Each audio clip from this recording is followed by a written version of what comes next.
चलो बेटा, आज हम लोग स्टार्ट कर लेते हैं। हमारी जो क्लास है आज है इनकम मेथड की।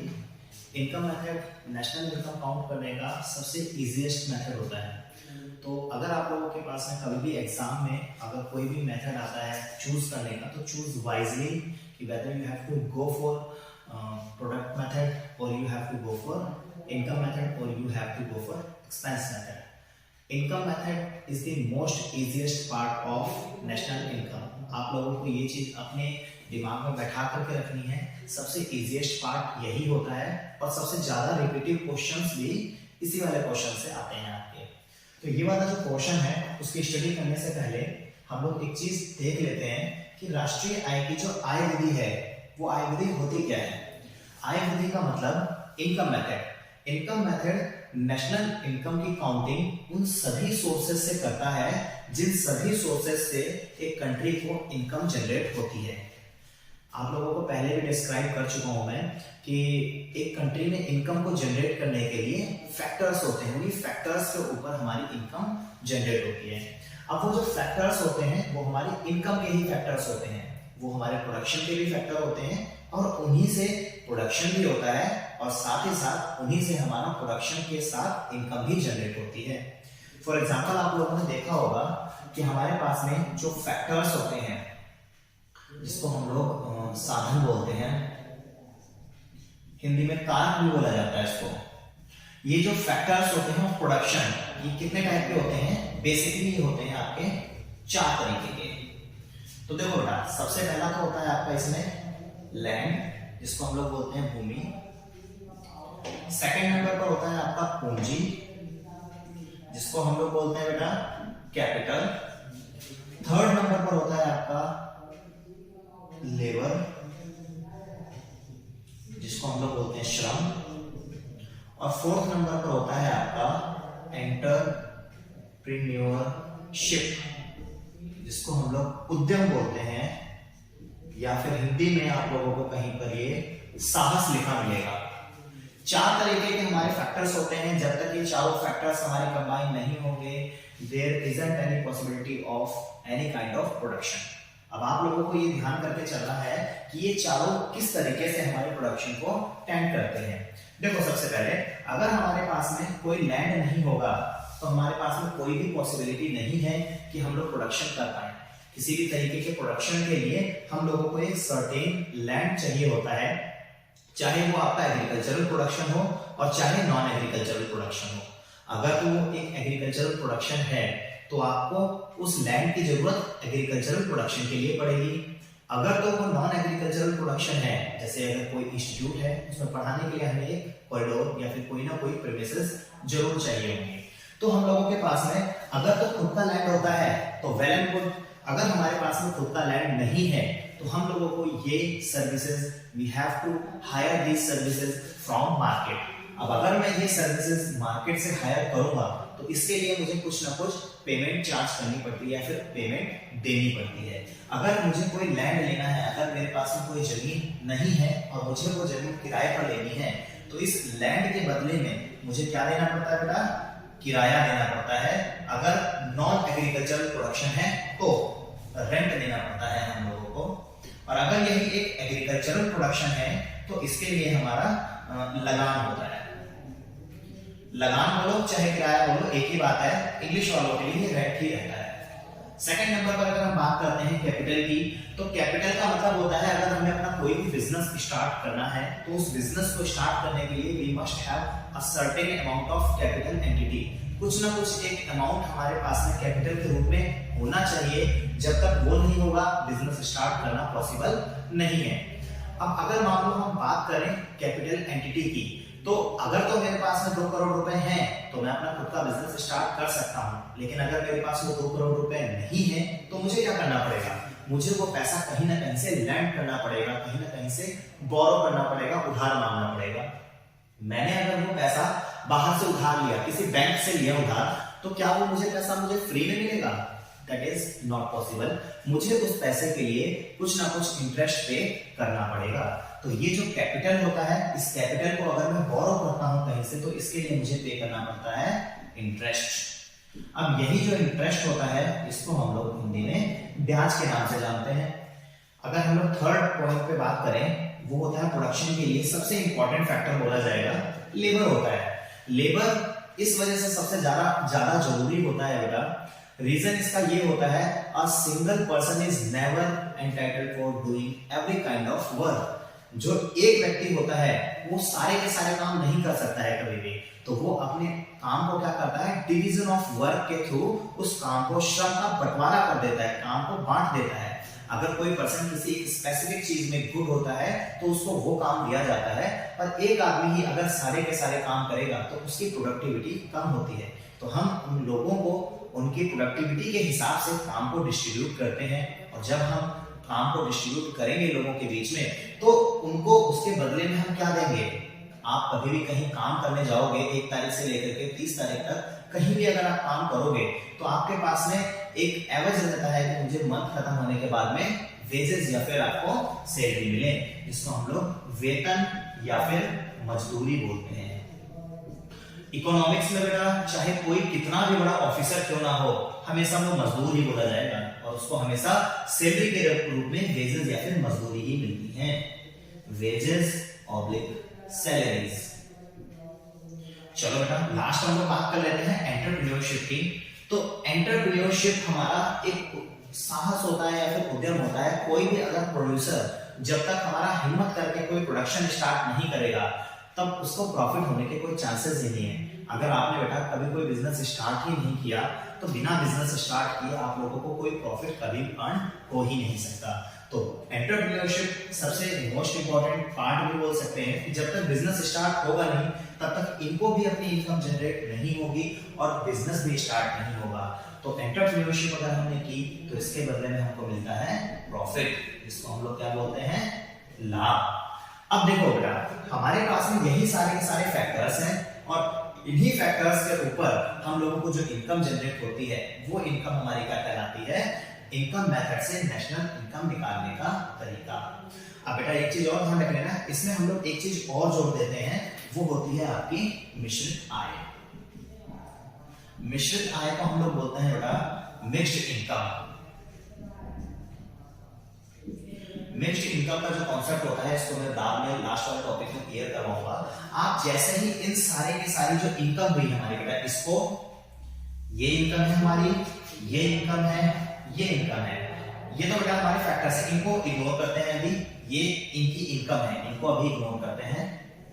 हमारे पास जितने भी इनकम जनरेट हुई हैं, ये जैसे ही मैं इन सबको जोड़ देता हूं वैसे ही मुझे एक घरेलू आय मिलती है। मैंने आप लोगों को पहले की भी वीडियोस में बताया है बेटा कि जो हमारा नेशनल इनकम निकालने का तरीका होता है वो बेसिकली नेशनल इनकम को निकालता ही नहीं है, वो आपकी डोमेस्टिक इनकम को निकालता है। अदर केसेस में हम लोगों को घरेलू आय कहां पर मिलती है, जीडीपी एट एमपी पर मिलती है। लेकिन इनकम मेथड बेटा इकलौता ऐसा मेथड होता है जहां पर हम लोगों को घरेलू आय जीडीपी पर नहीं मिलती। हम लोगों को यहाँ पर जो हमारी घरेलू आय है वो मिलती है एनडीपी एट एफसी पर। तो बेटा ये बहुत ही ज्यादा इंपॉर्टेंट और ये ध्यान रखने वाली बात है कि यहाँ हमारी जो डोमेस्टिक इनकम है वो नेट पर आती है। नेट का मतलब क्या होता है आपका, इसके अंदर डेप्रिसिएशन पहले से ही माइनस है, क्योंकि हम लोग इनकम के पार्ट को लेकर के चल रहे हैं ऑलरेडी, तो यहाँ पर हमारा डेप्रिसिएशन चार्ज होगा ही नहीं। मशीनरी इस पर काउंट होता है, मशीनरी यहाँ पर नहीं है, इस वजह से हमारा डेप्रिसिएशन काउंट नहीं होगा, ऑलरेडी नेट पर आती है वैल्यू। उसके बाद में डोमेस्टिक वैल्यू आई हुई है क्योंकि ये घरेलू आय है। यहाँ पर हमारी वैल्यू मार्केट प्राइस पर ना होकर के फैक्टर कॉस्ट पर है। क्यों है फैक्टर कॉस्ट पर, क्योंकि बेटा किसी भी चीज के प्रोडक्शन के लिए ये हमारे 4 फैक्टर्स चाहिए थे और इन्हीं चारों फैक्टर्स से रिलेटेड हम लोगों को ये इनकम मिली है। तो यही जो इनकम होगी ये हमारी रीजन बनती है कि नेशनल इनकम के इनकम मेथड में जो हमारी डोमेस्टिक इनकम होती है वो डायरेक्ट फैक्टर कॉस्ट पर ही क्यों आती है। तो बेटा आप लोगों को ध्यान रखना है आगे फ्यूचर में कि कभी भी डोमेस्टिक इनकम निकल करके आएगी वो यहाँ पर नेट पर निकल करके आएगी और फैक्टर पोस्ट पर। अब इससे अगर आपको नेशनल इनकम पर जाना है तो केवल एक ही आपको एंट्री करनी पड़ेगी। वो क्या करनी पड़ेगी? इस डोमेस्टिक इनकम को नेशनल में कन्वर्ट करना। उसके लिए आपको क्या करना पड़ेगा? NFIA को ऐड करना पड़ेगा। तो आप लोगों को बेटा ये चीज हमेशा ध्यान रख करके चलनी है कि कौन से मेथड से कौन सी वैल्यू कहां पर आती है। आप लोगों को जब तक ये चीज क्लियर नहीं होगी तब तक आप लोग अपने क्वेश्चन को कभी भी सही तरीके से निकाल नहीं पाओगे। चलो बेटा अब हम लोग स्टार्ट कर लेते हैं कि हमारे पास में जो इनकम मेथड है इसमें कौन कौन से कंपाउंड या फिर कौन कौन से ऐसे फैक्टर्स हैं जिनको हम ऐड करते हैं जिनसे हम लोग नेशनल इनकम फाउंड करने के इनकम मेथड तक पहुंचते हैं। देखो अगर मान लो हम बात करें तो सबसे पहले यहाँ पर हमारे पास में कर्मचारियों का पारिश्रमिक या फिर कंपनसेशन ऑफ एम्प्लॉइज दिया हुआ है। अगर मान लो अभी हम लोगों ने फैक्टर्स वाले में बात की थी, जो श्रमिक था, लेबर को उसके बदले में मजदूरी मिलती है या फिर वेतन मिलते हैं, जो सैलरीज मिलती हैं। क्या उसकी जो सैलरी होती है सिर्फ कैश में ही मिलती है या फिर उसकी सैलरी के और भी पार्ट होते हैं? तो जो उसकी सैलरी के और भी पार्ट होते हैं उनको आज हम लोग यहाँ पर डिस्कस कर लेते हैं और किस तरीके से नेशनल इनकम में हमें वो आगे कॉन्फ़िगर करने हैं वो हम लोग यहाँ पर डिस्कस करेंगे। देखो बेटा कभी भी किसी भी एक पर्सन की सैलरी के काफी सारे पार्ट होते हैं जिसमें हम सबसे पहले पार्ट को अगर लेकर के चले तो वो होती है हमारी नगद मजदूरी या फिर वेतन। यानी कि आज के टाइम पर अगर हम लोग देखें तो सभी लोगों को जो सैलरीज हैं वो उनके बैंक अकाउंट में मिलती है। ऐसा जरूरी नहीं है कि वो सिर्फ कैश में मिले तो ही वो नगद मजदूरी का पार्ट होगा। वो सिर्फ अगर आपके अकाउंट में आ रही है आपकी जो भी सैलरी वो आपकी कैश सैलरी का ही पार्ट होता है। तो जो आपको सैलरी आपके सैलरी के रूप में जो भी कैश में मिल रही है या फिर जो आपके अकाउंट में सैलरी आ रही है वो नगद मजदूरी, जिसको हम नगद मजदूरी तथा वेतन बोलते हैं। तो इजी है समझने के लिए। सेकंड अगर हम बात करें यहाँ पर किस्म के रूप में भुगतान, जिसको हम लोग पेमेंट इन काइंड बोलते हैं।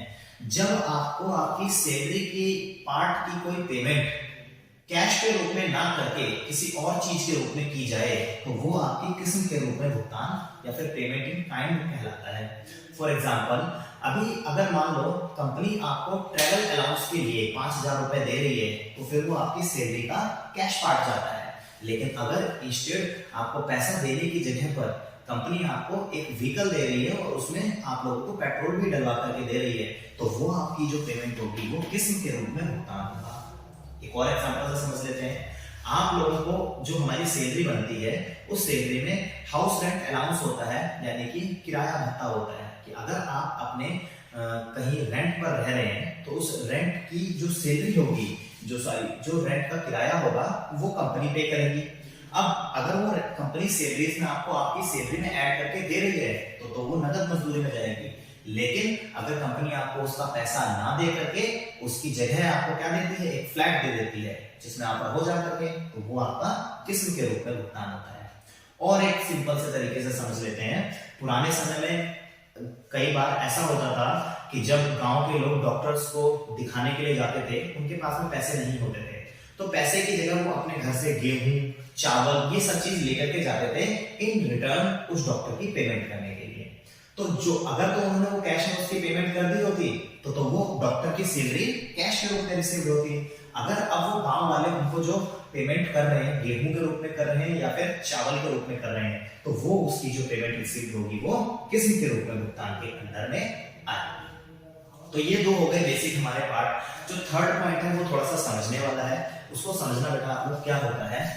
थर्ड जो पॉइंट है आपका वो है सामाजिक सुरक्षा योजना में नियोजकों का योगदान। नियोजक आपके नियोक्ता भी होते हैं, मालिक भी होते हैं, ये सेम वर्ड्स ही होते हैं। आप लोगों के एग्जाम में आएंगे तो कंफ्यूज मत होना। और इंग्लिश वालों के लिए सिर्फ एक एम्प्लॉयर ही होता है, ध्यान रखना। ये जो नियोजक है और ये एम्प्लॉयर है। अब आपको कहां पर कंफ्यूज किया जाएगा उसको भी आपको समझना पड़ेगा। उससे पहले एक बार हम लोग ये समझ लेते हैं कि ये सामाजिक सुरक्षा योगदान या फिर सामाजिक सुरक्षा क्या होता है। आप सभी लोगों ने इससे पहले प्रोविडेंट फंड के बारे में सुना होगा। प्रोविडेंट फंड एक ऐसी स्कीम होती है जिसमें कोई भी एम्प्लॉय है जितना, ये एक सेविंग की स्कीम होती है जिसमें कुछ परसेंटेज तो एम्प्लॉय का भी कटता है उसकी सैलरी का और कुछ परसेंटेज करता है उसके एम्प्लॉयर का। अब हम डिपेंड करता है यहाँ पर कि एम्प्लॉय का भी पैसा कटा और एम्प्लॉयर का भी पैसा कटा, तो काउंट हम लोग सिर्फ कौन सा करते हैं, एम्प्लॉयर का जो पैसा कटा, जो उसके मालिक ने जो पैसा दिया है, सिर्फ हम उसी पैसे को काउंट करते हैं क्योंकि वो पैसा उसको उसकी सैलरी से हट करके मिला है। एग्जांपल से समझ लेते हैं। मान लो मैं कहता हूं कि एक एम्प्लॉय था, उसकी सैलरी थी 20,000 रुपए। अब 20,000 रुपए का यहां पर देखो दो पार्ट हैं, एक तो हो गया बेटा आपका एम्प्लॉय, एक हो गया आपका एम्प्लॉयर, इसको हम कर्मचारी बोलते हैं, और ये होता है हमारा मालिक या फिर नियोक्ता। देखो बेटा 20,000 रुपए की सैलरी थी, जितना परसेंट एम्प्लॉय का कटेगा उतना ही एम्प्लॉयर का भी कटेगा, ये गवर्नमेंट का रूल होता है। मान लेते हैं 12% कटा एम्प्लॉय का, तो 12% कटेगा आपके एम्प्लॉयर का। इसका 12% कितना होता है आपका 2400 रुपए, और इसका 12% कितना होगा, ये भी 2400 रुपए ही होगा। इन दोनों को हम लोग अगर मिला देते हैं तो 4800 रुपए का फायदा होगा किसको, एक कर्मचारी को। अब अगर हम सीधी सी बात देखें बेटा, तो ये 12% जो ये कटा, ये 2400 रुपए, ये तो इसी के हिस्से में से कटा। 20,000 रुपए में से हम लोग यहाँ पर 2400 रुपए माइनस कर देते हैं, 17,600 रुपए उसके पास में सैलरी बचती है। तो ये जो एम्प्लॉय का जो हिस्सा है वो तो एम्प्लॉय का ही पार्ट है उसकी सैलरी का, इस वजह से हम इसको काउंट नहीं करेंगे। सैलरी से हट करके उसको कितना मिल रहा है हम लोग वही चीजें काउंट करेंगे। वहां पर हम लोगों को जो भी एक्स्ट्रा बेनिफिट्स मिलेंगे वो सारे के सारे उसकी सैलरी का पार्ट बनेंगे।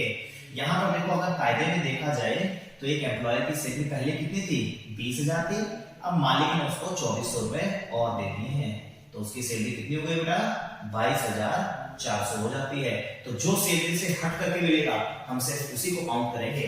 और आप लोगों को क्वेश्चन में देंगे वो लोग कि सामाजिक सुरक्षा योजना में कर्मचारी का योगदान, आप लोग उसको इग्नोर कर देना क्योंकि वो ऑलरेडी उसकी सैलरी का ही पार्ट है। आप लोगों को सिर्फ वो ही काउंट करना है जो उसकी सैलरी, कैश वाली सैलरी से अलग एक्स्ट्रा हट करके मिल रहा है। तो अलग हट करके मिला है एम्प्लॉयर का, तो ये वाला जो पार्ट होगा आपका, इस वाले पार्ट को हम लोग काउंट करके चलेंगे। तो ये पार्ट आप लोगों को क्लियर हो गया होगा। सामाजिक सुरक्षा योजना यानी कि कोई भी एम्प्लॉय जिसकी बेनिफिट्स के लिए जो वर्क हो रहे हैं वो हमारे सामाजिक सुरक्षा योजना में आते हैं। कई बार क्या होता है कि मेडिकल इंश्योरेंस भी होते हैं जो कंपनी प्रोवाइड करती है। अब वो मेडिकल इंश्योरेंस का कुछ पार्ट कर्मचारी दे रहा है और कुछ पार्ट दे रहा है एम्प्लॉयर। तो कर्मचारी वो अपनी सैलरी से दे रहा है, उसमें उसका पार्ट डिडक्ट नहीं होगा। हमेशा आपको जो एक्स्ट्रा जो एम्प्लॉयर की तरफ से मिल रहा है वही हमेशा आप लोग काउंट करके चलोगे। लास्ट आ जाता है बेटा आपका सेवानिवृत्ति पेंशन, जिसको हम लोग बोलते हैं रिटायरमेंट पेंशन। बेटा रिटायरमेंट पेंशन किसी एम्प्लॉय की सैलरी का ही पार्ट होता है। इसके पीछे का रीजन ये होता है, सबसे पहले पेंशन समझ लो क्या होता है। ये एक स्कीम होती है जिसमें एक एम्प्लॉय को ये असेसमेंट दी जाती है या फिर एक ये भरोसा दिया जाता है कि आपने हमारे डिपार्टमेंट को 30-35 साल अपनी जिंदगी के दिए, तो डिपार्टमेंट आपको ये गारंटी देता है कि जब तक आप जीवित हैं तब तक आप अपनी लाइफ को सस्टेन कर पाए, उतना कुछ ना कुछ एक परसेंटेज अमाउंट हम आपको देंगे जिससे आप अपना जीवन यापन कर पाए। तो वो अमाउंट जो होता है वो उसकी सैलरी का कुछ परसेंटेज जब तक वो जिंदा रहता है एम्प्लॉय तब तक उसको प्रोवाइड किया जाता है। वो उसकी सैलरी से हट करके मिलता है क्योंकि ये रिटायरमेंट के बाद में मिलता है। और रिटायरमेंट तो आप जब काम कर नहीं रहे हो तो वो आपकी सैलरी का पार्ट हुआ ही, तो यानी कि वो आपको एक्स्ट्रा मिला। लेकिन क्योंकि ये आपको सर्विस तभी मिली है जब आपने काम किया था गवर्नमेंट का या फिर किसी भी कंपनी में। अगर आपने काम ना किया होता तो आपको ये सेवानिवृत्ति पेंशन, रिटायरमेंट पेंशन मिलती ही नहीं। एक चीज और ध्यान रखना बेटा, सेवानिवृत्त जो पेंशन होती है जिसको हम लोग रिटायरमेंट पेंशन बोलते हैं, इसको हम लोग डायरेक्टली काउंट करते हैं नेशनल इनकम में। जबकि अगर मान लो मैं एक नॉर्मल पेंशन की बात करूं, नॉर्मल पेंशन को आप लोग काउंट नहीं करोगे। रीजन, अब हो सकता है कि normal pension old age pension हो। ओल्ड एज पेंशन मतलब आपकी कौन सी होती है, वृद्धावस्था पेंशन। वृद्धावस्था पेंशन, अब ये वृद्धावस्था जो पेंशन होती है इसको हम लोग नेशनल इनकम में कभी भी काउंट नहीं करते हैं, बिकॉज ये इनकम हमारी एक ट्रांसफर इनकम होती है, हस्तांतरण आय होती है। अनअर्न्ड इनकम होती है, इसके लिए किसी व्यक्ति ने कुछ भी काम नहीं किया है। तो अनअर्न्ड इनकम को कभी भी हम लोग नेशनल इनकम में काउंट नहीं करते हैं। तो हमारे पास में कर्मचारियों का अगर पारिश्रमिक आपको दिया होगा, अगर डायरेक्टली आप लोगों को ये चीज दी हुई हो तो आपको डायरेक्टली फिर यही काउंट करके चलना है। और अगर ये चीज ना दी हुई हो आपको, और ज्यादातर केसेस में यही करते हैं वो लोग, आपको टुकड़े में दे देते हैं। यहाँ पर सैलरी इन कैश दे देंगे, यहाँ पर आपको काइंड में दे देंगे, यहाँ आपको एम्प्लॉयर का कंट्रीब्यूशन दे देंगे, employers contribution to social securities contribution. बेटा अगर आप लोगों को ये दिया हो और ये दिया हो, दोनों ही सब कुछ दिया हो, तो आप इस चीज को काउंट करोगे, क्योंकि ये सारी की सारी चीजों में ये वाली वैल्यू, इस वाली वैल्यू में ये सारी वैल्यूज ऑलरेडी काउंटेड हैं। और अगर मान लो मैं कहता हूं आपको ऊपर वाली ये वैल्यू दे दी, एक ये वैल्यू दे दी और एक ये वैल्यू दे दी, तो भी आप हमेशा ऊपर वाले को लेकर के चलोगे, जो वैल्यू बड़ी है, क्योंकि इसके अंदर ये सारी की सारी ऑलरेडी वैल्यूज गिवन है। ये नहीं दिया होगा तो आपको ये अलग अलग चीजें दे रखी होंगी।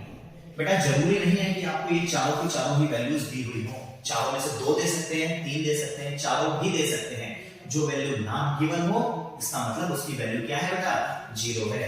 तो आप लोगों को कंफ्यूज नहीं होना है बेटा कभी भी इसमें कहीं, कि आप लोगों को कौन सी वैल्यू काउंट करनी है और कौन सी वैल्यू काउंट नहीं करनी है। सबसे जो बड़ा वाला पार्ट होता है उसको हमेशा आप लोग काउंट करके चलोगे।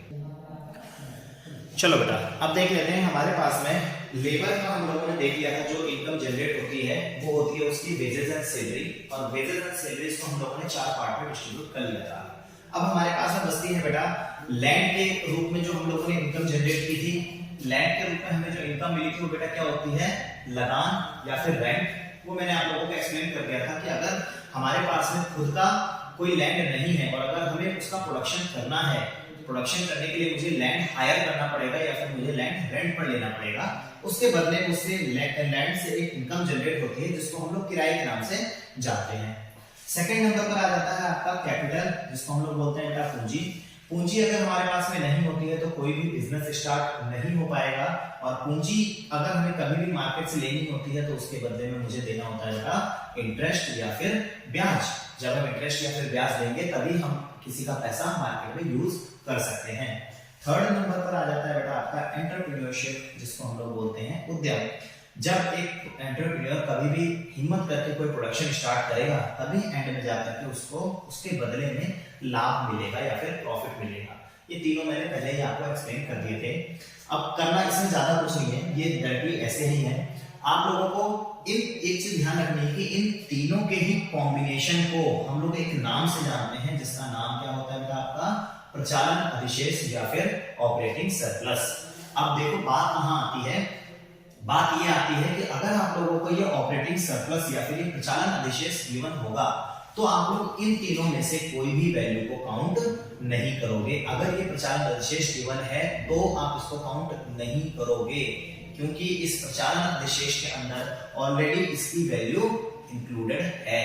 और अगर आपका ये प्रचालन अधिशेष नहीं दिया हुआ है तो आपको लगान भी ऐड करना है, इंटरेस्ट भी ऐड करना है और लाभ को भी ऐड करना है, प्लस आपको कर्मचारियों की सैलरी भी ऐड करनी है। बस सिंपल सा, बहुत ही सिंपल सा लॉजिक है, इसमें आप लोगों को ये एक्सप्लेन करना है कि लगान, ब्याज और लाभ तभी हम लोग लेकर के चलेंगे जब ये वाली वैल्यू ना गिवन हो, और अगर ये गिवन है तो फिर हम इसको काउंट नहीं करेंगे। लगान का या फिर किराए का कोई अदर पार्ट नहीं होता है, इंटरेस्ट के कोई अदर पार्ट नहीं होते हैं, लेकिन लाभ वाला जो हिस्सा होता है इसके कुछ अदर पार्ट्स भी होते हैं। लाभ सिर्फ एक हिस्से में आप लोगों को नहीं दिया होता, लाभ आपको कई बार पार्ट्स में भी दिया होता है, जो हम अभी एक्सप्लेन करेंगे। चलो बेटा अब हम लोग देख लेते हैं कि ये लाभ जो है वो हमारा कितने टाइप का होता है। लाभ जो है हमारा, ये हम लोगों को बेसिकली 3 तरीके से कई बार दिया जाता है। अब वो 3 तरीके से जो लाभ होते हैं वो क्या होते हैं, क्यों होते हैं, कैसे होते हैं, एक बार उसको हम लोग समझ लेते हैं। अब बेटा देखो क्या होता है, पहले ना ये डिविडेंड का जो पार्ट है उसको समझने से पहले एक चीज मैं आपको बता देता हूँ कि डिविडेंड होता क्या है या फिर शेयर होल्डर्स या फिर क्या चीजें होती हैं। बेसिकली समझो पहले कि एक कंपनी को स्टार्ट करने के लिए मान लो कोई एक आदमी नहीं है जिसके पास में पैसे हैं, हम 5 लोग मिले और 5 लोगों ने मिल करके एक कंपनी स्टार्ट की। मान लो मैं कहता हूं, एक सिंपल से एग्जांपल से ले लेना, 5 लाख रुपए की एक कैपिटल लगाई मैंने, हम 5 लोगों ने मिल करके 1 लाख रुपए, 1 लाख, 1 लाख, 1 लाख, 1 लाख, 5 लोगों ने मिल करके 1 लाख रुपए मिला करके 5 लाख रुपए लगाए, और उसके बाद में हमने एक अपनी कंपनी स्टार्ट कर दी। तो इसका जो प्रॉफिट होगा वो भी इक्वली डिस्ट्रीब्यूट होगा, और जो लॉस होगा वो भी हमारे बीच में इक्वली डिस्ट्रीब्यूट होगा। तो इतना सा बस आप समझ करके चलो, इस पार्ट को आगे मैं आपको एक्सप्लेन करूंगा। ये पांचों बंदे इस कंपनी के मालिक होंगे, क्योंकि इन्हीं लोगों ने अपने पैसे लगा करके कंपनी को स्टार्ट किया है। चलो देख लेते हैं हम लोग, ये जो प्रॉफिट है, जो लाभ है आपका, ये किस किस पार्ट में डिस्ट्रीब्यूट होता है या फिर कैसे डिस्ट्रीब्यूट होता है। एक एग्जांपल से लेकर के चलते हैं कि मैं कहता हूं, मान लो कि आपको जो प्रॉफिट हुआ है टोटल, वो हुआ है 5 लाख रुपए का। तो इस 5 लाख रुपए का सबसे पहले आपको देना पड़ेगा कॉर्पोरेट टैक्स। कॉर्पोरेट टैक्स का मतलब क्या होता है, गवर्नमेंट आपके ऊपर एक टैक्स लगाती है कि अगर आपने बिजनेस में कोई भी प्रॉफिट अर्न किया है, तो मान लेते हैं एक एग्जांपल से कि आपको अपने प्रॉफिट का 20% टैक्स देना पड़ेगा। तो 5 लाख रुपए का 20% कितना हो जाएगा आपका, 1 लाख रुपए। 1 लाख रुपए तो हम लोगों ने सबसे पहले किसमें दे दिए, कॉर्पोरेट टैक्स में। ऐसा नहीं है कि हम लोगों के पास में जो पूरा 5 लाख रुपए प्रॉफिट का आया, वो हम लोगों ने पूरा का पूरा आपस में बांट लिया, नहीं। सबसे पहले हम लोगों को उस 5 लाख रुपए को 1 लाख रुपए 20% हमें टैक्स में देना पड़ा, यानी कि 1 लाख रुपए हमने कहां पर दे दिया बेटा, टैक्स में दे दिया हम लोगों ने। अब क्या होता है, हमारे पास में टोटल कितने रुपए बचे हैं, हमारे पास में रुपए बचे हैं आपके पास सिर्फ 4 लाख। अब 4 लाख रुपए को भी हम डायरेक्टली आपस में डिस्ट्रीब्यूट नहीं करेंगे। क्यों नहीं करेंगे बेटा, इसका रीजन ये होता है कि हम लोग अपने प्रॉफिट का जो कुछ हिस्सा होता है, उस हिस्से को for the development of our business हम लोग उसको सस्टेन करके रखते हैं अपने बिजनेस में। उसका एक अलग से अकाउंट बनाते हैं और कुछ पैसा हम लोग अनडिस्ट्रीब्यूटेड प्रॉफिट के रूप में रख देते हैं। अनडिस्ट्रीब्यूटेड प्रॉफिट का मतलब क्या हुआ, ये एक ऐसा प्रॉफिट होता है जिसको हम लोग अपने शेयर होल्डर्स में डिस्ट्रीब्यूट नहीं करते। शेयर होल्डर्स मतलब ये लोग, ये जिन लोगों ने पैसा लगाया था कंपनी को बनाने के लिए। अनडिस्ट्रीब्यूटेड प्रॉफिट, आप लोगों ने बैंड बाजा बारात मूवी देखी होगी, जिसमें जब अनुष्का शर्मा और रणवीर कपूर ये लोग रणवीर सिंह ये लोग मिल करके अपने एक वेडिंग का एक बिजनेस खोलते हैं, जो सबसे पहला चेक उन लोगों को मिलता है, उसका कुछ अमाउंट जो होती है वो लोग सबसे पहले फॉर बिजनेस डेवलपमेंट के लिए रख लेते हैं। बाकी का जो बचा हुआ हिस्सा होता है उसको वो लोग अपने प्रॉफिट में बराबर बराबर बांट लेते हैं। वो इस वजह से भी होता है अनडिस्ट्रीब्यूटेड प्रॉफिट कि कल को अचानक से मुझे कोई नई मशीनरी परचेज करनी पड़ जाए, और हमारे पास अगर हमारे लोगों के पास इनकम का कोई पार्ट नहीं है, तो हम कहां से अचानक से वो मशीनरी लेकर के आएंगे, या कोई भी चीज रेनोवेशन करवानी है, कोई भी हम लोगों को एडवर्टाइजमेंट करवाना है, अपने बिजनेस की डेवलपमेंट के लिए अगर मुझे कुछ पैसा खर्च करना है, तो मैं अचानक से मेरे ऊपर कोई भार ना पड़े, उसके लिए मैं अपना कुछ ना कुछ पैसा अनडिस्ट्रीब्यूटेड प्रॉफिट के रूप में यहाँ पर रख लेता हूँ। मान लो मैं कहता हूँ कि मैंने जो पैसा रखा था वो रख लिया मैंने 2 लाख रुपए यहाँ पर मैंने रख लिया। 2 लाख रुपए जो थे वो मैंने यहाँ पर रख लिया अनडिस्ट्रीब्यूटेड प्रॉफिट के रूप में। अब मेरे पास में टोटल कितने रुपए बचते हैं भाई, 2 लाख ये हो गए और 1 लाख ये हो गए, टोटल हो गया 3 लाख रुपए। और अब मेरे यहाँ पर कितने रुपए बचे, 2 लाख रुपए बचे हैं मेरे पास में। इस 2 लाख रुपए को किनके बीच में बांटना है बेटा, इन 5 लोगों के बीच में बांट देना है हम लोगों को। तो अब इन 5 लोगों को हम लोग बांट देंगे हम लोग, तो कितने कितने रुपए हम लोगों के पड़ते हैं, सभी एक व्यक्ति के पास में 2 लाख रुपए को हम लोग यहाँ से डिवाइड कर देंगे बेटा 5 से। 2 1 2 3 4 5 यहाँ डिवाइड कर दिया हमने 5 से, 5 20 1 2 3 4 40,000 रुपए पर पर्सन, यानी कि ये इनके प्रॉफिट का रेशियो आया। यानी कि इस व्यक्ति को भी कितने मिलेंगे 40,000, इसको भी मिलेंगे 40,000, इसको भी मिलेंगे 40,000 और इसको भी मिलेंगे 40,000, लास्ट वाले को भी 40,000, क्योंकि इन सब लोगों ने जो पैसा था इक्वली कंट्रीब्यूट किया था। 40,000 रुपए 5 लोगों को मिले, 2 लाख रुपए बचते हैं। ये 2 लाख रुपए जो उनको प्रॉफिट का रेशियो मिलेगा वही डिविडेंड कहलाता है। तो आप लोगों को ये ध्यान रख करके चलना है कि अब कैसे चीजें काउंट करनी है। अगर तो आप लोगों को ये तीनों ही चीजें अलग अलग गिवन हो तो आपको ये तीनों ही चीजें काउंट करनी है, और अगर ये तीनों चीजें अलग अलग गिवन नहीं है और आपको सिंपल ये प्रॉफिट या फिर लाभ गिवन है, तो आप सिर्फ लाभ को लेकर के चलोगे। क्योंकि देखो हम लोग बात करें, ये 5 लाख रुपए का टोटल प्रॉफिट था। इस 5 लाख रुपए के प्रॉफिट में 1 लाख रुपए कॉर्पोरेट टैक्स का भी शामिल है, 2 लाख रुपए अनडिस्ट्रीब्यूटेड प्रॉफिट का भी शामिल है, और 2 लाख रुपए आपका डिस्ट्रीब्यूटेड प्रॉफिट। देखो बेटा एक चीज और ध्यान रखना, डिविडेंड जो होता है इसको हम लोग डिस्ट्रीब्यूटेड प्रॉफिट भी बोलते हैं, डिस्ट्रीब्यूटेड प्रॉफिट, जिसको हिंदी में हम लोग क्या बोलेंगे बेटा, वितरित लाभ, वितरित लाभ। अब ये बेटा डिस्ट्रीब्यूटेड प्रॉफिट क्यों होता है, क्योंकि इसको डिस्ट्रीब्यूट कर दिया गया है अमंग शेयर होल्डर्स। ये बात आप लोग ध्यान रखिएगा।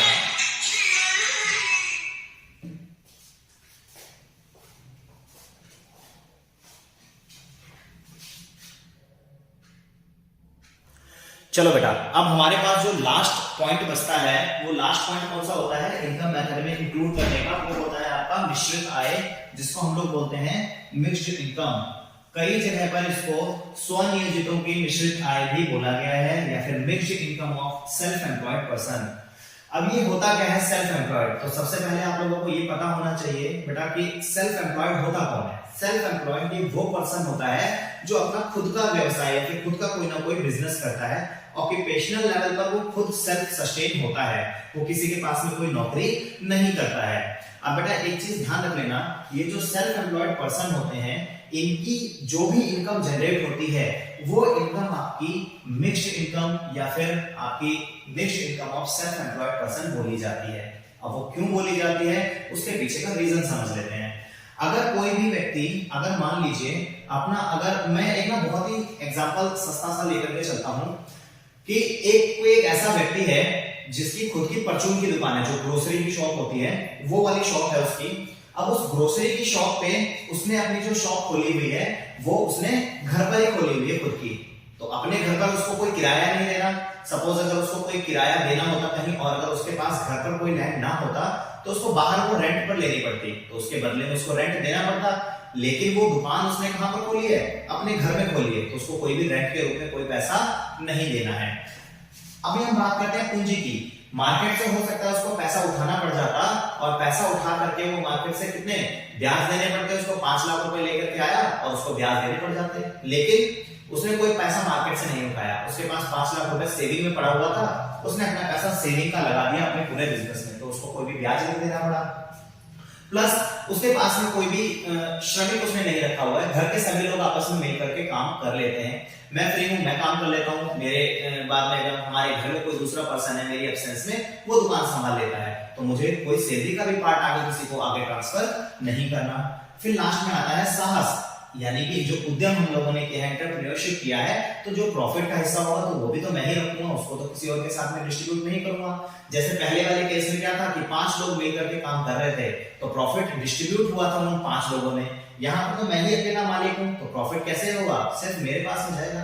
अब देखो, मान लो मैं कहता हूँ कि मेरे को, अगर मेरे पास जमीन ना होती तो मेरे को, मैं कहता हूँ 10,000 रुपए का मेरे को रेंट देना पड़ता। मैं कहता हूं एक एग्जांपल से लेकर के चलते हैं, 10,000 रुपए मेरे को एज अ इंटरेस्ट देना पड़ता, और 10,000 रुपए ही मान लो मैं कहता हूं एक सैलरी मेरे को एक पर्सन की देनी पड़ जाती। कोई भी कर्मचारी 10,000 रुपए से कम में काम नहीं करेगा, 10,000 रुपए मुझे सैलरी का देना पड़ता। और मुझे मान लो मैं कहता हूं कि मेरे को टोटल जो इनकम हुई है, टोटल इनकम हुई है मेरे को 60,000 रुपए की, तो 60,000 रुपए में से मैं कहता हूं 10,000 रुपए ये निकल गया, 10,000 ये निकल गया, 10,000 ये निकल गया, तो अब मैं कहता हूं मेरे पास में टोटल कितना बचता है, सिर्फ 30,000 रुपए बचता है। लेकिन यहां पर ये 10,000 रुपए आपको देने नहीं है, ये 10,000 रुपए आपको देने नहीं है, ये 10,000 रुपए आपको देने नहीं है, प्लस वो जो प्रॉफिट जो लोगों में डिस्ट्रीब्यूट हो रहा था वो भी आपको नहीं देना। तो आपके पास में जो 60,000 रुपए बचे, ये सारी की सारी आपकी इनकम कहां से आई है, ये इनकम मिक्स होकर के आई है। ये देखो, इसके अंदर इस रेंट का भी पैसा इंक्लूडेड है, इसके अंदर इस पूंजी का भी पैसा इंक्लूडेड है, इसकी पूंजी का मतलब ब्याज का पैसा भी इंक्लूडेड है, इसके अंदर इस लेबर की सैलरी का पैसा भी इंक्लूडेड है, प्लस ये जो प्रॉफिट होता है आपका, इस प्रॉफिट का भी पैसा इसके अंदर इंक्लूडेड है। This salary belongs to the combination of all factor income that is represented here. तो ये आप लोगों को ध्यान रखना है कि ये जो इनकम आई है, ये अगर अदरवाइज ये सब चीजें ना होती तो उसको सिर्फ अपने प्रॉफिट का हिस्सा मिलता, वो भी होता 10 या फिर 20,000 रुपए। तो इसी वजह से ये इनकम यहाँ पर ज्यादा आई है, क्योंकि यहाँ पर ये जो इनकम है वो सिर्फ और सिर्फ उसी सेल्फ एम्प्लॉयड पर्सन की इनकम है, जो इनकम आप लोगों की सेल्फ एम्प्लॉयड पर्सन जनरेट कर रहा है खुद का बिजनेस करके। चलो बेटा, अभी तक हम लोगों ने जो देखा, इस क्वेश्चन में हम लोगों ने देखा था कि क्या क्या चीजें हमें ऐड ऑन करनी थी हमारी इनकम लेवल को सेट करने के लिए। तो एक बार उसको हम लोग क्विक रिवीजन में ले लेते हैं और हमारे पास में टोटल जो लास्ट में नेशनल इनकम निकालने के जो वैलिड मेथड आएगा उस मेथड को हम लोग एक बार जस्टिफाई कर लेते हैं। देखो मैंने आप लोगों को सबसे पहले बताया था कि आप लोग कर्मचारियों के पारिश्रमिक को ऐड करोगे। अगर तो ये डायरेक्टली दिया हुआ है तो आपको इन चीजों पर बिल्कुल भी ध्यान नहीं देना है इधर वाले पार्ट पर, क्योंकि कर्मचारियों का जो पारिश्रमिक है कंपनसेशन ऑफ एम्प्लॉइज है, इसके अंदर already salary in cash included होता है, सैलरी इन काइंड इंक्लूडेड होता है, जो कंट्रीब्यूट करता है आपका एम्प्लॉयर वो अमाउंट इंक्लूडेड होता है, प्लस आपका सेवानिवृत्ति पेंशन जो आपकी पेंशन की स्कीम होती है वो इंक्लूडेड होती है। अगर तो ये गिवन है तो आपको इसको नहीं छेड़ना है। आपको कभी भी जो क्वेश्चन में देगा जो सामने वाला एग्जामिनर वो इसके भी कुछ पार्ट दे देगा और इसको भी देगा। अगर ये चीज दी है तो आप इसके किसी भी पार्ट को टच नहीं करोगे। अगर टच करोगे तो वो डबल एंट्री सिस्टम में आएगा और आपका आंसर रॉन्ग होगा। अब आपको ध्यान रखना है कि अगर ये पार्ट नहीं दिया हुआ, इसमें से अगर मैं कहता हूं 2 हिस्से दिए हुए हैं तो आप उन दोनों ही हिस्सों को ऐड कर दोगे। बाकी के हिस्से अगर नहीं गिवन है तो उसको आप लोग 0 मान लोगे, तो उसको ऐड नहीं करना। जो चीज नहीं गिवन है उसको ऐड ही नहीं करना है आपको। फर्स्ट इसको अगर हम जोड़ेंगे, सेकंड नंबर पर आपका आता है प्रचालन अधिशेष। ये मिक्स में आता है, कई बार आप लोगों को डायरेक्टली प्रचालन अधिशेष या फिर ऑपरेटिंग सरप्लस गिवन होगा। अगर ये गिवन है तो इससे आपको कोई मतलब नहीं, और अगर ये इंक्लूड कर रहे हो तो फिर आपको ब्याज को भी जोड़ना पड़ेगा, लगान या फिर रेंट को भी जोड़ना पड़ेगा, और लाभ यानी कि प्रॉफिट को भी जोड़ना पड़ेगा।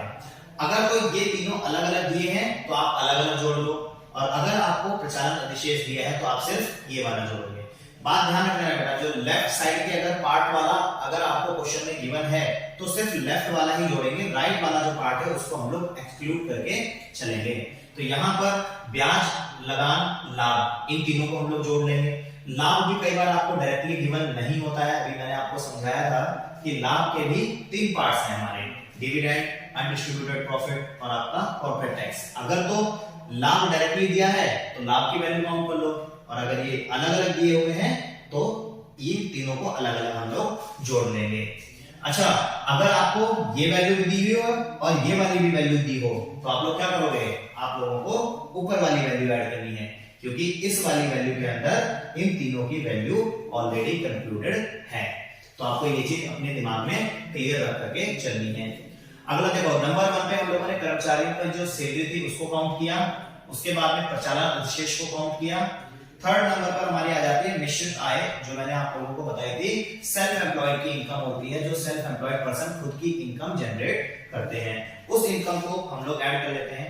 अच्छा, एक चीज और आप लोग ध्यान रखना, प्रचालन अधिशेष में कई बार रॉयल्टी भी दे देते हैं आप लोगों को ऐड करने के लिए। मिक्स्ड इनकम का पार्ट होता है आपका।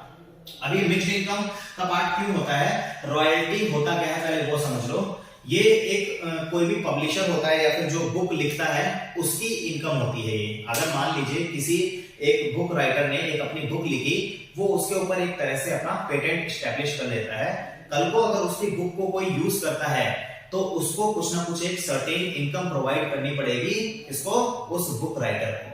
जैसे चेतन भगत की एक मूवी 3 इडियट्स बना ली थी। चेतन भगत की एक बुक थी 1.1, और चेतन भगत ने बाद में मूवी बनने के बाद में हॉले से क्लेम कर दिया, और क्लेम करने के बाद में उसको मूवी की लागत से ज्यादा पैसा मिला था एज अ रॉयल्टी।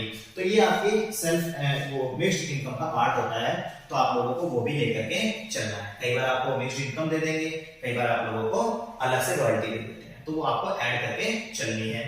अच्छा बेटा, जब हम लोग इन तीनों ही चीजों को ऐड कर देंगे, अगर ये 3 चीजें ना दी हुई हो तो ये सारी की सारी जो चीजें गिवन है, इन सभी चीजों को जैसे ही हम लोग ऐड करते हैं वैसे ही यहाँ पर हमारी इनकम जो है वो निकल करके आती है एनडीपी एट एफसी पर। एनडीपी एट एफसी का मतलब क्या हुआ, ये हमारी एक घरेलू आय है जो कि हमारी नेट पर निकली है। इसके अंदर डेप्रिसिएशन इंक्लूडेड नहीं है, और हमारी डायरेक्ट वैल्यू फैक्टर पोस्ट पर निकल करके आई है। और हमें जाना कहां पर होता है, नेशनल इनकम पर जाना होता है। और नेशनल इनकम पर जाने के लिए हम सिर्फ एक एडजस्टमेंट करेंगे, उस एडजस्टमेंट को करते ही यानी कि एनएफआईए को ऐड करते ही हमारी जो वैल्यू है वो सीधा सीधा पहुंच जाती है राष्ट्रीय आय पर। तो हम लोग एक बार इसको थोड़ा सा और मैं आप लोगों को ब्रीफली एक्सप्लेन कर देता हूं कि हमारे पास में जो नेशनल इनकम का जो इनकम मेथड होता है उससे हमारी वैल्यू कहां पर आती है और हम लोगों को आगे कहां लेकर के जानी होती है। बेटा, आप लोगों को एक चीज हमेशा ध्यान में रखनी है कि कहां से वैल्यू आपकी किस किस मेथड पर आकर के अटकती हैं। मैंने आपको बताया था कि ज्यादातर जब हम लोग नेशनल इनकम को फाइंड करते हैं तो हमारी जो वैल्यू होती है घरेलू आय निकलती है जीडीपी एट एमपी पर। लेकिन नेशनल इनकम का जो इनकम मेथड है ये सबसे इजीएस्ट पार्ट इस वजह से होता है क्योंकि यहाँ पर जो घरेलू इनकम है वो जीडीपी एट एमपी पर ना निकल करके ये निकलती है बेटा आपकी एनडीपी एट एफसी पर। पहले हम लोगों को जीडीपी एट एमपी से अगर हमें एनएमपी एट एफसी पर जाना होता है यानी कि राष्ट्रीय आय पर जाना होता है तो हमें 3 एडजस्टमेंट करनी पड़ती थी। पहली एडजस्टमेंट माइनस डेप्रिसिएशन की, दूसरी एडजस्टमेंट प्लस एनएफआईए की और तीसरी एडजस्टमेंट माइनस एनआईटी की। लेकिन यहां पर तो हमारी ऑलरेडी वैल्यू हमें देखो value I NDP at FC पर और हमें जाना कहां पर है एनएनपी एट एफसी।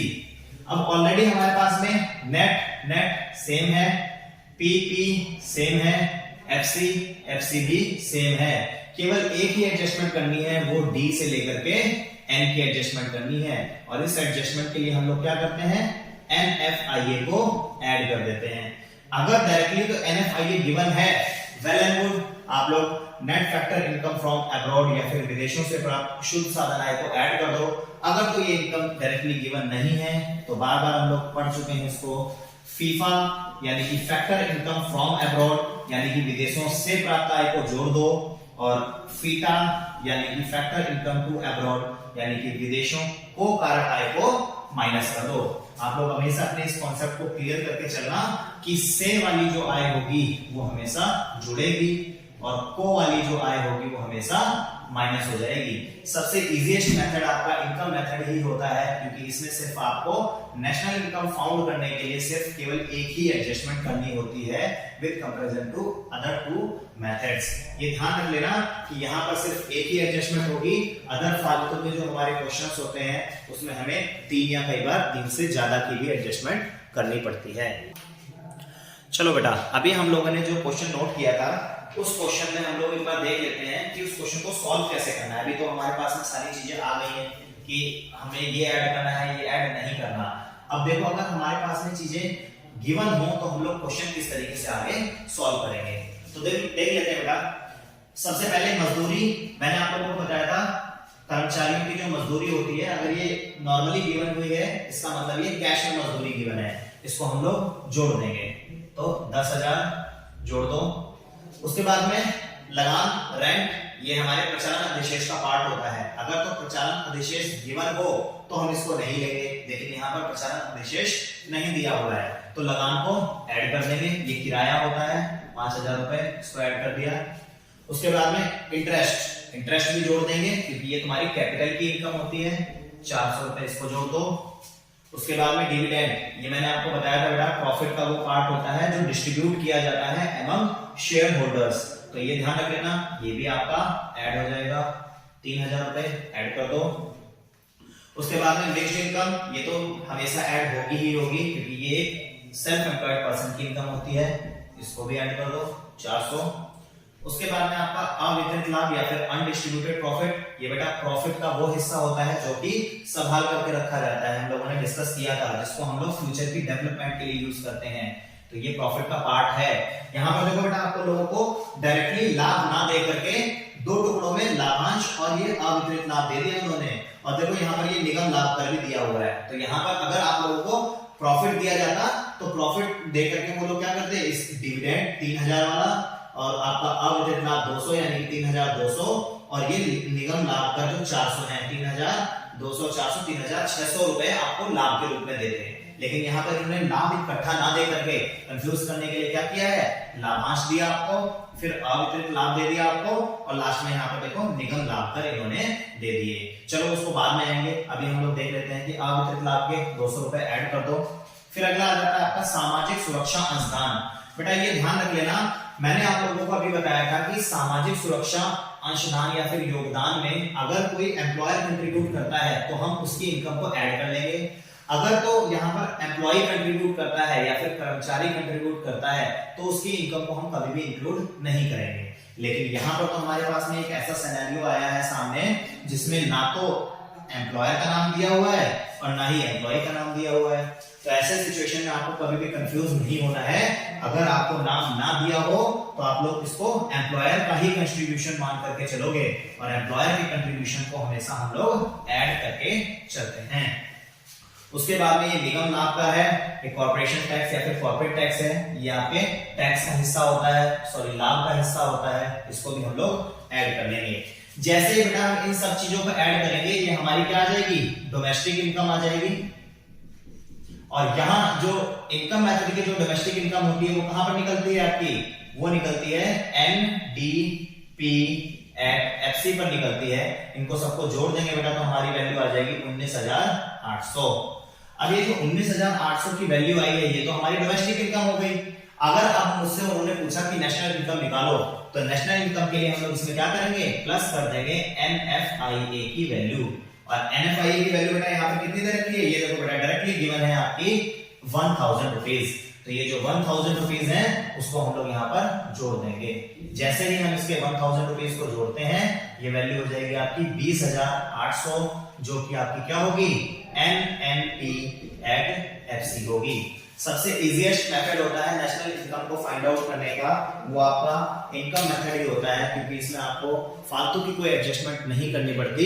ये आप लोगों के लिए सबसे वाइजली चूज करने का एक बहुत ही अच्छा मेथड होता है कि आप अपने एग्जाम में इनकम मेथड को चूज करके अच्छे मार्क्स गेन कर सकते हो। ठीक है, तो आज के लिए हम लोग इस वीडियो को यहीं खत्म करते हैं और ये हमारा इनकम मेथड जो है वो क्लियर हो चुका है। और अगर किसी को कोई डाउट होता है तो आप मेरे को कमेंट बॉक्स में नीचे लिख करके बता सकते हो।